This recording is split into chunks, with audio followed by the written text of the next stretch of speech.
नमस्कार दोस्तों, स्वागत है आपका सच्ची घटनाओं पर आधारित इस चैनल पर। 5 दिसंबर 2023 को जयपुर में श्यामनगर जनपद इलाके में एक हत्या होती है। यह हत्या राजस्थान के चुनाव के महज 3 दिन बाद की जाती है। हत्या के अगले दिन राजस्थान में जगह जगह प्रदर्शन किया जाता है, दुकानों को बंद करवाया जाता है। राजपूत समाज के बड़े बड़े दिग्गज नेता जो आंदोलन के लिए उतर आते हैं, बीच चौराहे पर टायर जलाए जाते हैं और सरकार की कड़ी निंदा की जाती है, क्योंकि ये हत्या किसी साधारण व्यक्ति की नहीं बल्कि राष्ट्रीय राजपूत करनी सेना के अध्यक्ष सुखदेव सिंह गोगामेडी की थी। आखिर कौन थे सुखदेव सिंह गोगामेडी और क्या है उनकी हत्या की पूरी कहानी, चलिए जानते हैं सिलसिलेवार तरीके से। सुखदेव सिंह गोगामेडी का जन्म 20 फरवरी 1970 को गोगामेडी गांव में हुआ था। इनको प्रसिद्धि आनंदपाल सिंह के, जिसको कुछ लोग रॉबिन हुड और कुछ लोग गैंगस्टर के नाम से जानते हैं। आनंदपाल सिंह के एनकाउंटर के बाद 15 दिनों तक आनंदपाल का शव लेने से इनकार किया जाता है। तब एक नाम सामने आता है, सुखदेव सिंह गोगामेडी। इन्होंने प्रशासन की कड़ी निंदा और राजपूत समाज का सहयोग कर समाज में अपनी एक अच्छी छवि हासिल की। इसी दौरान संजय लीला बंसाली द्वारा एक फिल्म जिसका नाम पद्मावत था कि कुछ कहानियां लीक होती है।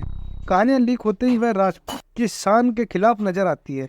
इसीलिए करनी सेना अध्यक्ष सुखदेव सिंह गोगामेडी द्वारा राजस्थान में हो रही पद्मावत की शूटिंग के दौरान करनी सेना वहां पहुंचती है और संजय लीला बंसाली के साथ मारपीट करती है, जिसकी एक वीडियो वायरल होती है। इसके बाद सुखदेव सिंह गोगामेडी को नाम और शोहरत मिलने लगती है। कहा जाता है कि सुखदेव सिंह गोगामेडी ने कश्मीर में लाल चौक पर तिरंगा भी फहराया था और जब जेएनयू की दीवारों पर लिखा गया था कि ब्राह्मण बनिया भारत छोड़ो, तब सुखदेव सिंह गोगामेडी आगे आए। समाज में अपनी एक अच्छी छवि बन जाने पर उन्होंने बसपा से चुनाव भी लड़ा, परंतु वह तीसरे नंबर पर रहे। 5 दिसंबर 2023 को एक वीडियो वायरल होता है। उस सीसीटीवी फुटेज में 2 अपराधी नितिन फौजी और रोहित राठौड़ ताबड़तोड़ गोगामेडी पर गोलियां बरसाते नजर आते हैं। इसके पीछे लॉरेंस बिश्नोई गैंग को बताया गया।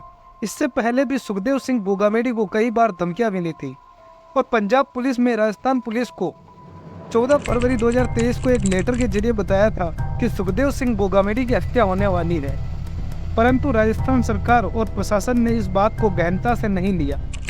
उसके बाद 14 मार्च 2023 को एटीएस ने भी राजस्थान पुलिस को और सरकार को एक लेटर दिया, जिसमें भी सुखदेव सिंह गोगामेडी की हत्या का जिक्र था। यही नहीं बल्कि सुखदेव सिंह गोगामेडी ने विधानसभा अध्यक्ष तथा कई राजपूत नेताओं को मिल रही धमकियों के बारे में सूचना दी, मगर इस विषय में किसी के कान खड़े न होने से परेशान होकर सुखदेव सिंह ने अपने स्तर पर बॉडीगार्ड रखने का फैसला लिया। 5 दिसंबर 2023 को सुखदेव सिंह अपने घर पर थे, तब उनसे मिलने उनके मित्र नवीन सिंह शेखावत 2 लोगों के साथ घर में दाखिल होते हैं। क्योंकि सुखदेव सिंह और नवीन सिंह एक अच्छे मित्र थे, इसलिए उनकी कोई चेकिंग नहीं की जाती।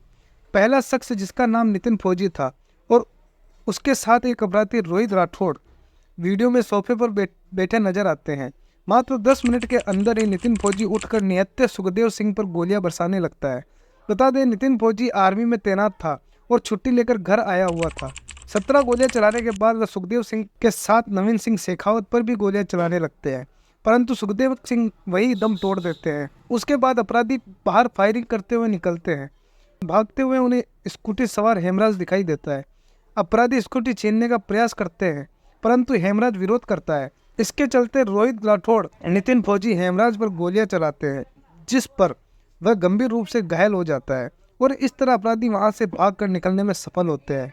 पुलिस की छानबीन से पता चलता है कि इसके तार संपत नेहरा से जुड़े हुए हैं। संपत नेहरा लॉरेंस बिश्नोई गैंग से जुड़ा हुआ है, परंतु जब ये मर्डर को अंजाम दिया जाता है, उसके कुछ समय बाद ही रोहित अपने फेसबुक अकाउंट पर एक पोस्ट डालता है, जिसमें लिखा था, राम राम सभी भाइयों को, मैं रोहित गोदारा कपूरी सर, गोल्डी ब्रार भाइयों, आज ये सुखदेव सिंह की हत्या हुई है, इसकी संपूर्ण जिम्मेदारी हम लेते हैं। यह हत्या हमने करवाई है। भाइयों, मैं बताना चाहता हूँ कि यह हमारे दुश्मनों से मिलकर उनका सहयोग करता था। इस तरह की पोस्ट एक फेसबुक अकाउंट पर डाली जाती है। हालांकि अभी तक कोई पुष्टि नहीं हुई है, लेकिन इसके तार लॉरेंस बिश्नोई गैंग से जुड़े हुए बताए जा रहे हैं। सुखदेव सिंह गोगामेडी की हत्या करने के बाद हत्यारों ने हथियारों को छुपा दिया था, ताकि भागते समय ट्रेन या बस में चेकिंग के समय पकड़े ना जा सके। आरोपी शूटर्स फरारी के दौरान मोबाइल का इस्तेमाल कर रहे थे। पुलिस आरोपियों तक टेक्निकल सर्विलांस के जरिए पहुंच जाती है। जब पुलिस आरोपी के पास पहुंचती तो तीनों एक साथ नजर आते हैं, जिसके बाद इनको गिरफ्तार किया जाता है। शूटर्स गैंगस्टर रोहित गोदारा के राइट हैंड वीरेंद्र चाहन और दानाराम के संपर्क में थे। वीरेंद्र चाहन और दानाराम के इशारों पर हत्या को अंजाम दिया गया था। और हत्या करने के बाद दोनों शूटर्स वीरेंद्र चारण और दानाराम से लगातार बातें कर रहे थे। हत्याकांड को अंजाम देने के बाद आरोपी राजस्थान से हरियाणा के हिसार पहुंचे थे। हिसार से मनाली गए और मनाली से चंडीगढ़ पहुंचे, जहां इनकी गिरफ्तारी हो चुकी है।